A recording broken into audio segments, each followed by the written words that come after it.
All right, what we have here are some dried up marigold flowers. The seeds actually develop in the heads here. Some people will just crush the entire heads between their hand and then sprinkle it wherever they want them to grow.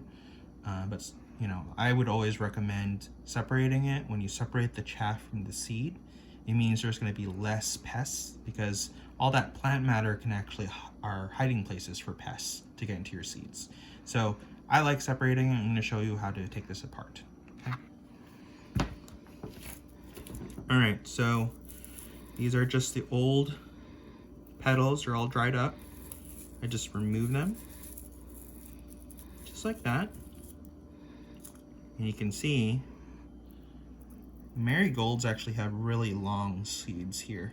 They're attached. So what I like doing is just removing the really light, easy detachable stuff.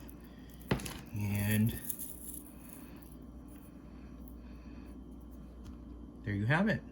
If you wanted to try separating this, you can. It's a lot of work, but just having that little point, that little black part, you can grow more flowers. Those are marigold seeds.